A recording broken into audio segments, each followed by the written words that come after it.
Hello again, this is Garrett Westfall with another video game review coming at you. Joined me today is one of my great friends here, Richard Sheffield. How's it going, peoples? I am the stereotypical black dude. I will be assisting. Back to Garrett. Alright, so you've probably seen my first review, which is Dragon Ball Z Ultimate Tenkaichi.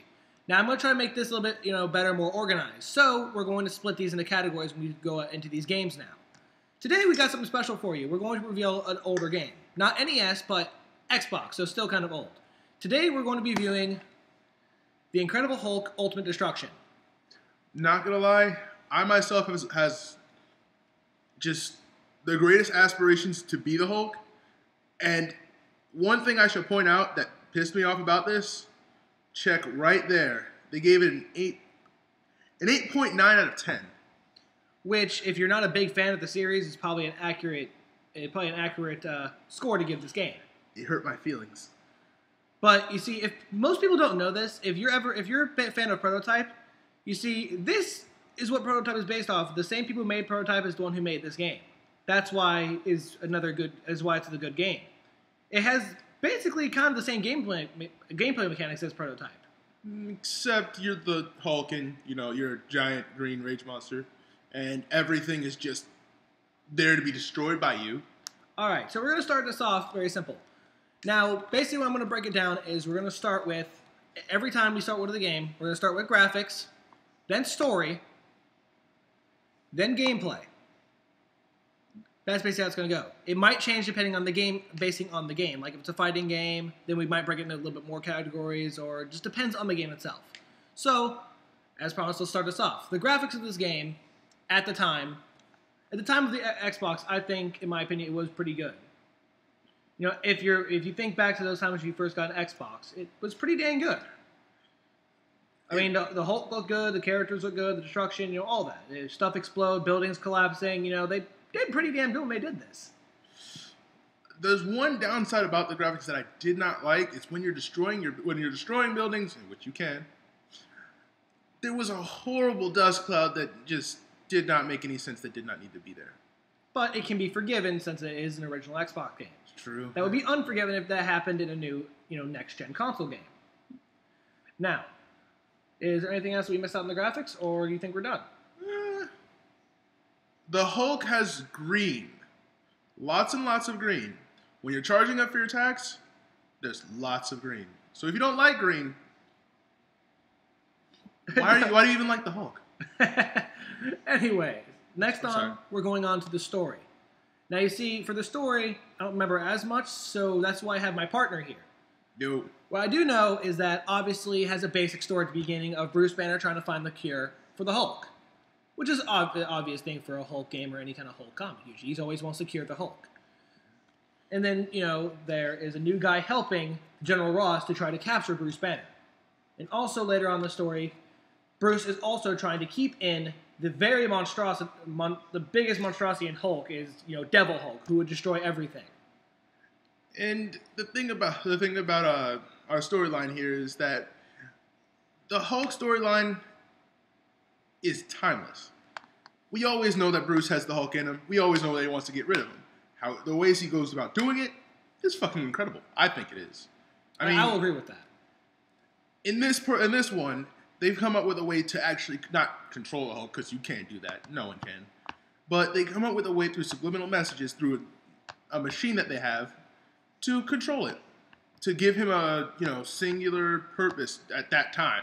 That way when he transforms into the Hulk, he's going to attack or do whatever the message was put into him before that. Now, you see, if you're not a fan of the Hulk or have never read the comics, Bruce Banner technically has 3 different personalities in him. He has the normal Green Hulk, which we all know. Then we have the Gray Hulk, who actually has a working vocabulary and he actually has a normal personality. And then the one that most people do not know whatsoever is Devil Hulk, because he never actually comes out of Bruce Banner in the entire comic series. Because if Devil Hulk were to come out, he would literally destroy everything. He is basically one of the strongest Hulks ever. Because he is all of Bruce Banner's hate and malice. Devil Hulk wants to destroy everything, every single thing or person that's done Bruce Banner wrong. No matter if Bruce himself thinks it's not okay.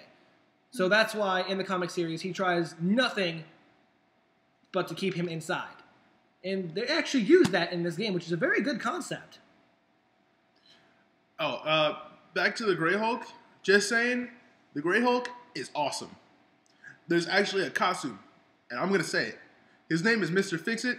He fixes all problems, and he's just the greatest thing you could ever imagine, except he's gray. And they're still green. There's lots of green. All right. Now, that's based out of the story, and also it gets into a climactic conclusion at the end where you actually fight Devil Hulk inside of Bruce Banner's mind, which is a very unique thing, which I always like when games do stuff like that. I've died too many times to count against that damn thing. I mean, you'll be playing... No, that's a gameplay thing. I'm sorry. I'll get onto that later. All right. Now we're going to go into the gameplay of this game. And it's later. Now, this game did one thing right. Well, no, basically, this one thing is everything. Imagine being the Hulk. Imagine running a good 700 miles an hour, clearing an entire building in a single jump, only to land on a giant Hulkbuster, ripping that thing apart, and then carrying the dude inside around for miles, and then throwing him off of a ravine, and then jumping in after him to grab him, and do it again, and again, and again. Now for the more technical aspect. Sorry. Basically, in this game, as my friend here says, what they were trying to do with this game, they completely succeeded. They wanted you to feel like you're the Hulk. That is everything that this gameplay is based around. Making sure you feel like the Incredible Hulk. Not like Bruce Banner, not like anybody else, about the Hulk. Basically, the gameplay mechanics are also very similar, so I'm going to use this. If you play Prototype, you'll know how this plays. You hold the trigger, you can start running, and the more you run, the faster you get, obviously. And you can hold the button to get jump, and you can hold it to jump higher. That's basically how his movement mechanics go. Running and jumping, and sometimes climbing, but mostly running and jumping. Okay, now we get to one of my favorite parts, which is the fighting. The combat system of this game. The Hulk is the greatest Marvel fighter I've ever seen in my life. That's just me. But the fact is, you can pick up cars. Yes, you're the Hulk, whatever. But no, he picks up cars, rips them in two, bashes them together, and uses them as boxing gloves. That's genius. Which goes into the new gameplay mechanic that they put into this game, which is called weaponizing. Hulk can take items from the environment and, as the title says, weaponize them. Turn them into weapons of destruction. You can take a car, rip them in half to make them steel fists. You can rip a missile turret off of a tank and basically pick up the missiles and throw it at people. You're forgetting something. Which one? Bus surfing. And bus surfing. That is another thing. You could turn a bus into a surfboard. Not a practical weapon, but a weapon nonetheless. Dude. Bus surfing. Now, that's awesome. Now let's go to the environment. Well, okay, actually, there's one more good thing about the game. Like, one thing. Yes, it does have an upgrade system. There you can unlock more stuff, more secret stuff, and make your Hulk more powerful when the game keeps going. You can also improve your bus surfing abilities. Yes. And I will drive this in that bus surfing thing is awesome. Now let's go to the environment. The environment's pretty good for an original Xbox game. It has the trees, it looks really good, and stuff moves when Hulk does it. When he climbs up the walls or runs up the walls, you see the buildings cracking and stuff. Again, it looks pretty good for its time. You have to realize this is not a next-gen game. There's just one thing that I didn't like about the environment. I guess this comes down to I like my open areas. It really sucks that they only give you two to run through. You got the city and you got the desert. I'm a bigger fan of the city because I got buildings to destroy and people to throw into stuff. But the desert, there's honestly not much. There's a little town, a few cars. Oh, and the missile base.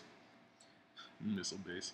Well, basically, that's how the gameplay is. It has recap. The story is decent for a Hulk game. Obviously not the best story of all time. It's a story most people know, but again, it's not the greatest game story. But I still think it's good. The graphics, good for its time. The gameplay, it succeeded at what it was trying to do, which is make you feel like the Hulk, and I think they succeeded at that 100%. That I cannot disagree when you say that. I feel like the Hulk normally. I'm just saying. But. And then finally, the environment. The environment was decent for its time. It could have used more, obviously more spaces besides just city and desert. But we can excuse this because, again, it's an original Xbox game.